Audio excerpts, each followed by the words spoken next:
दरवाजा अंदर से बंद था और बाहर से नौकर, दोस्त, परिवार के लोग दरवाजा खटखटा रहे थे। फोन पर भी कोई रिस्पॉन्स नहीं मिल रहा था।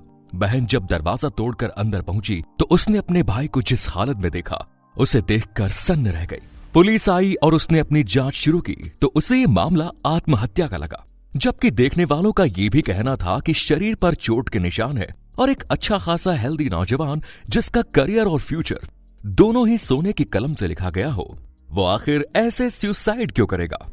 देखते ही देखते ये मामला नेशनल मीडिया की सुर्खियां बन गया। इस मामले में एक बड़े और गहरी षड्यंत्र की बू आने लगी। हम बात कर रहे हैं बॉलीवुड के फेमस कलाकार सुशांत सिंह राजपूत के मर्डर मिस्ट्री की। ये हत्या थी या फिर आत्महत्या, ये मर्डर मिस्ट्री आपस में ही उलझी हुई थी। तो आइए समझने की कोशिश करते हैं कि आखिर सुशांत सिंह राजपूत की मौत कैसे हुई। बने रहिए हमारे साथ वीडियो में बिल्कुल आखिर तक।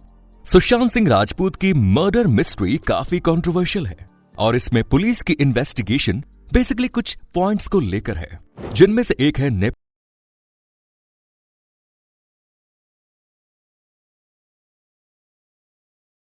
दोस्त, यार, लव अफेयर, फैमिली रिलेशन। तीसरा है उनके फाइनेंशियल ट्रांजैक्शंस, उनका पैसा कितना आया, कब, कहां, कितना खर्च हुआ, इसको लेकर भी इन्वेस्टिगेशन चला। शुरुआत में पुलिस ने 30 प्रमुख लोगों से पूछताछ की और बाद में पुलिस ने इस मामले में 6 अहम लोगों पर फोकस भी किया। इनमें से 2 रसोइया, एक हाउसकीपिंग और सुशांत का वो दोस्त था जो 14 जून 2020 इंसिडेंट के टाइम पीरियड में क्राइम स्पॉट पर ही मौजूद था। इसके अलावा मुंबई में ही रहने वाली सुशांत सिंह राजपूत की बहन और वो व्यक्ति जो सुशांत सिंह राजपूत के रूम की चाबी बनाने के लिए बाहर से बुलवाया गया था। ये वो लोग थे जिन्होंने सुशांत की बॉडी को सबसे पहले देखा। इन सभी लोगों से पुलिस ने गहन पूछताछ की, एक ही सवाल को अलग अलग एंगल से पूछा। इस पुलिसिया पूछताछ से जो फैक्ट निकलकर सामने आया वो ये था कि इन सभी के बयान एक जैसे ही थे, कोई एक दूसरे को क्रॉस नहीं कर रहा था, यानी उनके बयानों में पुलिस को शक करने लायक कुछ नहीं मिला। कोविड-19 के वर्ल्ड वाइड क्राइसिस के तहत लॉकडाउन चल रहा था, घर से बाहर निकलना मना था, इसीलिए सुशांत सिंह राजपूत का डेली रूटीन भी डिस्टर्ब हो गया था। इसके अलावा सुशांत सिंह राजपूत के बांद्रा वेस्ट स्थित घर से 14 जून 2020 से लगभग एक हफ्ते पहले रिया चक्रवर्ती उन्हें छोड़कर गई थी। ये इंसिडेंट भी उन्हें परेशान कर रहा था और इसके चलते उनका मूड स्विंग हो रहा था। इस वीडियो को आगे भी जारी रखेंगे, लेकिन नए साथियों से कहना चाहते हैं कि चैनल को सब्सक्राइब करके नोटिफिकेशन बेल को जरूर ऑन कर दें। उस दिन सुबह जब बार बार दरवाजा पीटने और फोन करने के बाद भी भीतर से कोई रिस्पॉन्स नहीं मिला तो सुशांत सिंह राजपूत की बहन और दूसरे लोगों ने चाबी वाले को बुलवाया। जब चाबी वाले ने दरवाजे को खोला और लोग कमरे में भीतर की तरफ देखने लगे तो उन्होंने देखा कि सुशांत सिंह राजपूत वो बेड के ऊपर फंदे से लग रहे थे। बहन ने यह सीन देखा तो उसने सबसे पहले यह कोशिश की कि शायद सुशांत की जान बच जाए। उन्हें फंदे से उतार लिया गया। उतारते वक्त फंदा काफी टाइट कसा था, इसीलिए फंदे को कैंची से काटा गया, जिस दौरान कुर्ते का कपड़ा कट गया था। इसके बाद पुलिस को कॉल किया गया। पुलिस ने जांच करके यह कंफर्म किया कि दरवाजे के साथ कोई छेड़छाड़ नहीं की गई है, ना ही दरवाजे के अलावा रूम में एंटर होने या बाहर निकलने का कोई रास्ता था। पुलिस ने सुशांत सिंह राजपूत की मौत को सुसाइड कहा। इसके पीछे जो लॉजिक दिया गया था उसके अकॉर्डिंग सुशांत सिंह राजपूत के बेड से पंखे की मोटर की हाइट लगभग 5 फुट 11 इंच थी। सुशांत सिंह राजपूत की खुद की हाइट 5 फुट 10 इंच थी। बेड के ऊपर लगा पंखा भी बेड के दूसरी तरफ वाले हिस्से के ऊपर फिट था, यानी फांसी लगाने के लिए सुशांत सिंह राजपूत के पास उनकी हाइट और बेड के बीच केवल 1 ही इंच का गैप था। तब पुलिस का कहना था कि उनके जो पैर थे वो बेड से बाहर की तरफ थे, इसलिए पर्याप्त गैप मिल गया। तो ये थी कमरे के अंदर बेड, स्टूल और सुशांत की बॉडी से रिलेटेड इंफॉर्मेशन। सोशल मीडिया पर सर्कुलेट हुई तस्वीरों को देखकर लोगों का कहना था कि बॉडी पर चोट के निशान थे, लेकिन सुशांत सिंह की ऑटोप्सी 5 डॉक्टर्स ने मिलकर की और उन्होंने कहा कि शरीर पर किसी भी तरह के चोट के निशान ही नहीं थे, ना ही उनकी बॉडी पर स्ट्रगल के कोई निशान थे। इतना ही नहीं, सुशांत की उंगलियों के नाखून भी एकदम क्लीन थे। सुशांत के शॉर्ट्स और टी शर्ट पर भी कोई स्ट्रगल मार्क नहीं था।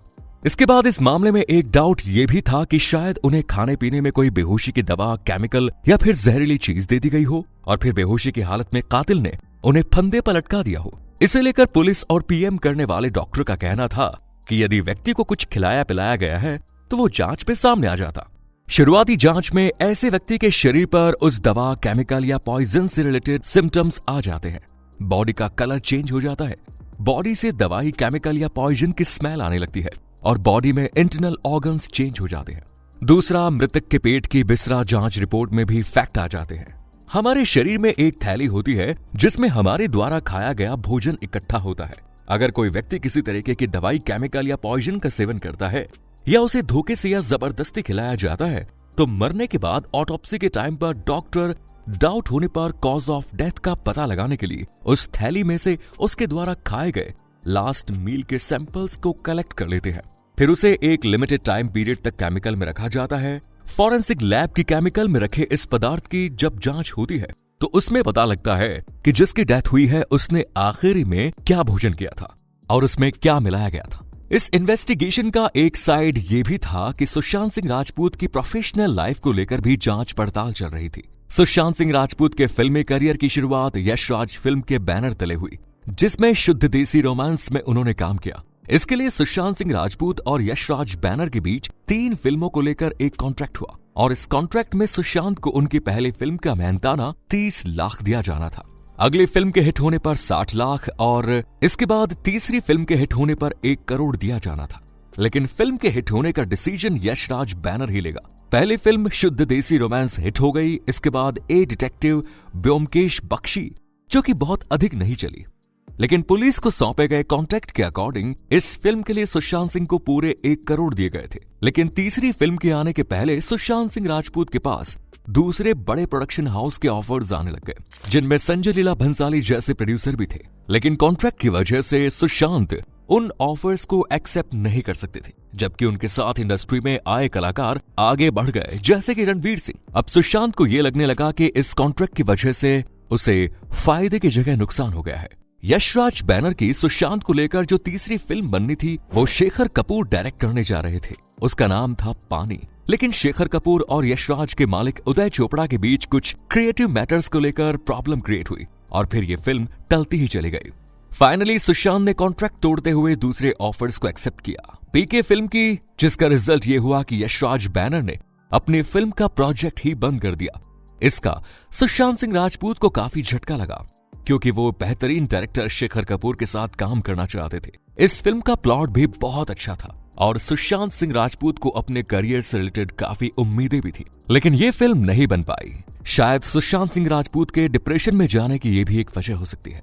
आज के वीडियो में इतना ही। हमने आपके सामने सुशांत सिंह राजपूत की मौत वाले इंसिडेंट्स रिलेटेड सर्कमस्टेंसेज और इन्फॉर्मेशन आपके सामने रखी है। साथ ही सुशांत सिंह राजपूत की प्रोफेशनल लाइफ से रिलेटेड फैक्ट भी रखे हैं। तो आपका इसके बारे में क्या कहना है कमेंट बॉक्स में आप जरूर बताइए। वीडियो पसंद आए तो लाइक करें, शेयर करें। धन्यवाद।